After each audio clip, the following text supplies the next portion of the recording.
উপস্থিত হওয়ার জন্য নমস্কার জানাচ্ছি, ধন্যবাদ জানাচ্ছি এবং অভিনন্দন জানাচ্ছি।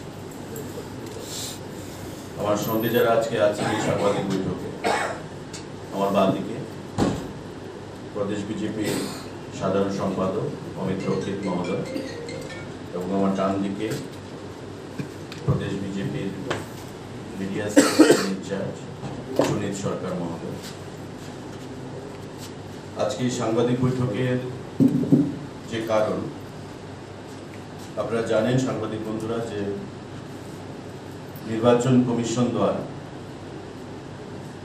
আমাদের রাজ্যে টিটিআর পঞ্চায়েত নির্বাচন ঘোষণা হয়েছে এবং আগামী মাসে এই নির্বাচন অনুষ্ঠিত হবে। নির্বাচন যখন ঘোষণা হয় সঙ্গে সঙ্গে তার আচরণবিধি লাগু হয়ে যায় এবং প্রত্যেকটি রাজনৈতিক দল প্রথা অনুযায়ী, নিয়ম অনুযায়ী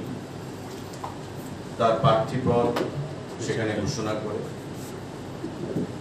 মনোনয়নপত্র দাখিল প্রক্রিয়া শুরু হয় এবং প্রচার অভিযানের পরবর্তী সময়ে এই নির্বাচন সম্পূর্ণ হয়। পরবর্তী সময়ে ফলাফল বের হয়। ভারতীয় জনতা পার্টি যা পৃথিবীর সর্ববৃহৎ পার্টি, গণতান্ত্রিক পার্টি এবং বিগত 3 দিন ব্যাপী আমাদের এই পঞ্চায়েত নির্বাচনে সারা রাজ্যে প্রতিটি পঞ্চায়েত, প্রতিটি আসন থেকে দল থেকে যাদেরকে প্রভারী করে পাঠানো হয়েছিল প্রার্থী প্রক্রিয়া সম্পন্ন করার জন্য বাছাই করে, সেই প্রভারীরা আমাদের সংগঠনের সাথে কথা বলে, যারা বিধায়করা আছেন, মন্ত্রীরা আছেন, জেলা সভাপতিরা আছেন, মন্ডল সভাপতিরা আছেন, মোর্চার সেখানে নেতৃত্বরা রয়েছেন, প্রত্যেকের সাথে কথা বলে আমাদের টোটাল 605খানা গ্রাম পঞ্চায়েতে 3টি করে নাম প্রতিটি আসন থেকে তারা সংগ্রহ করেছেন এবং আমাদের রাজ্যের মাননীয় মুখ্যমন্ত্রী, মাননীয় প্রদেশ সভাপতির নেতৃত্বে যে কমিটি রয়েছে বাছাই করার জন্য প্রার্থীপদ, সেই কমিটির হাতে তারা হস্তান্তর করেছে এবং গত 3 দিন ব্যাপী মাননীয় মুখ্যমন্ত্রী, মাননীয় প্রদেশ সভাপতি, আমাদের প্রাক্তন মুখ্যমন্ত্রী, সাংসদগণ, আমাদের বিভিন্ন মেম্বাররা যারা কমিটিতে রয়েছে, প্রত্যেকে মিলে মন্ডল সভাপতি থেকে শুরু করে জেলা সভাপতি, বিধায়ক, মন্ত্রীদের সাথে কথা বলে আমাদের প্রার্থী বাছাইয়ের প্রক্রিয়া সেখানে সম্পন্ন হয়েছে। বরাবরের মতোই প্রার্থী বাছাইয়ের ক্ষেত্রে ভারতীয় জনতা পার্টি পরিষ্কার যে বার্তা ছিল নেতৃত্বের কাছে নিচু স্তরে, যে সামাজিকভাবে তারা যেন গ্রহণযোগ্য হয়, দলের প্রতি তাদের কতটুকু সেখানে এলিজিয়েন্স রয়েছে, কতটুকু সময় তারা দলের প্রতি ব্যয় করেন এবং শিক্ষাগত যোগ্যতা থেকে শুরু করে যাতে ত্রিস্তরীয় পঞ্চায়েত ব্যবস্থায়, আমরা জানি যেটা গান্ধীজি বলেছিলেন জাতির জনক, যে ভারতকে চিনতে হলে গ্রামে যাও, কারণ গ্রামেই হচ্ছে আসল মানুষের বসবাস। ভারতের উন্নয়ন করতে গেলে গ্রামের উন্নয়ন অবশ্যই করতে হবে। তাই গ্রামীণ সরকারকে, গ্রামীণ স্বরাজকে গঠন করতে গিয়ে যে প্রক্রিয়া ভারতীয় জনতা পার্টি ত্রিপুরা প্রদেশ বরাবরের মতো এবারও পালন করেছে, সেটা অভাবনীয়। পৃথিবীর কোন রাজনৈতিক দলে গণতান্ত্রিক এবং নিয়ম শৃঙ্খলা মেনে এ ধরনের কোন প্রক্রিয়া সম্পন্ন হয় বলে সেটা আমাদের জানা নেই। আমি আজকে আমাদের পঞ্চায়েত সমিতি এবং জেলা পরিষদ যে নির্বাচন অনুষ্ঠিত হচ্ছে, আমাদের মনে কোনো সন্দেহ নেই, দ্বিধা নেই, দ্বন্দ্ব নেই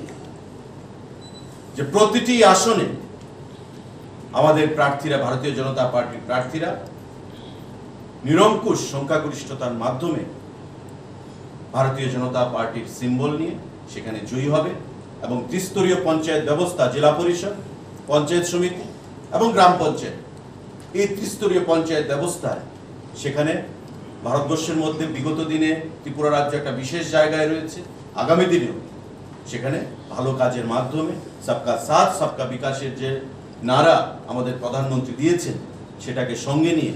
আগামী দিনে রাজ্যকে সামনের দিকে আমরা এগিয়ে নিয়ে যাব। মনোনয়নপত্র দাখিল আপনারা জানেন 18 তারিখ পর্যন্ত সময়সীমা ধার্য করা হয়েছে। মাঝখানে একদিন বন্ধ থাকবে বুধবার, আগামীকাল থেকে সেখানে শুরু হচ্ছে এবং 18 তারিখের মধ্যে সারা রাজ্যে এই 35টা ব্লক অর্থাৎ পঞ্চায়েত সমিতি, 605খানা পঞ্চায়েত এবং আমাদের 116খানা জেলা পরিষদের আসনে আমাদের প্রার্থীরা মনোনয়নপত্র জমা দেবে। আমরা প্রদেশ বিজেপির কার্যালয় থেকে আপনাদের মাধ্যমে রাজ্যের প্রতিটি অংশের গণতন্ত্র প্রিয় মানুষের কাছে আহ্বান জানাবো যে 3 টায়ার পঞ্চায়েত ব্যবস্থা বিগত দিনে আমরা নজির সৃষ্টি করেছি। প্রধানমন্ত্রী আবাস যোজনা বলুন, জল জীবন মিশনের মাধ্যমে প্রতিটি বাড়িতে বিনামূল্যে পানীয় জলের ব্যবস্থা থেকে শুরু করে গ্রামীণ মানুষের অর্থনৈতিক বুনিয়াদকে শক্তিশালী করার জন্য বিভিন্ন সামাজিক ভাতা থেকে শুরু করে শৌচালয় থেকে শুরু করে আয়ুষ্মান ভারত থেকে শুরু করে প্রতিটি ক্ষেত্রে উজ্জ্বলা যোজনা, সৌভাগ্য যোজনা, প্রতিটা ক্ষেত্রে আমাদের মানুষের পঞ্চায়েত মানুষ সুফল পেয়েছে এবং তার প্রতিফলন আমরা দেখেছি বিগত বিধানসভা 2023-এর নির্বাচনে। গ্রামীণ মানুষ দুহাত তুলে আমাদের দলকে আশীর্বাদ করেছে এবং সদ্য সমাপ্ত লোকসভা নির্বাচনে পশ্চিম আসন এবং পূর্ব আসনে আমাদের দুজন প্রার্থী ইতিহাসকে ম্লান করে দিয়ে রেকর্ড ভেঙে নতুন ইতিহাস তৈরি করেছে এবং ভারতবর্ষের মধ্যে রেকর্ড ভোটে এই পূর্ব আসন এবং পশ্চিম আসনে আমাদের প্রার্থীরা জয়ী হচ্ছে। আমাদের বিশ্বাস আসন্ন যে ত্রিস্তরীয় পঞ্চায়েত নির্বাচন, এই পঞ্চায়েত নির্বাচনে প্রতিটি পঞ্চায়েতে ভারতীয় জনতা পার্টির প্রার্থীরা দিকে দিকে জয়ী হবে। 6370খানা আসনে প্রতিটি আসনে আমরা জয়ী হব। 605খানা পঞ্চায়েতে আমাদের সরকার হবে। প্রতিটি পঞ্চায়েত সমিতি, 35টা পঞ্চায়েত সমিতির 423খানা আসনে আমাদের প্রার্থীরা প্রতিদিকে জয়ী হবে এবং 8টি জেলা পরিষদের 116খানা আসনে প্রতিটি আসনে আমাদের প্রার্থীরা পদ্মফুল চিহ্নে বিপুল ভোটে জয়যুক্ত হবে। আজকে এই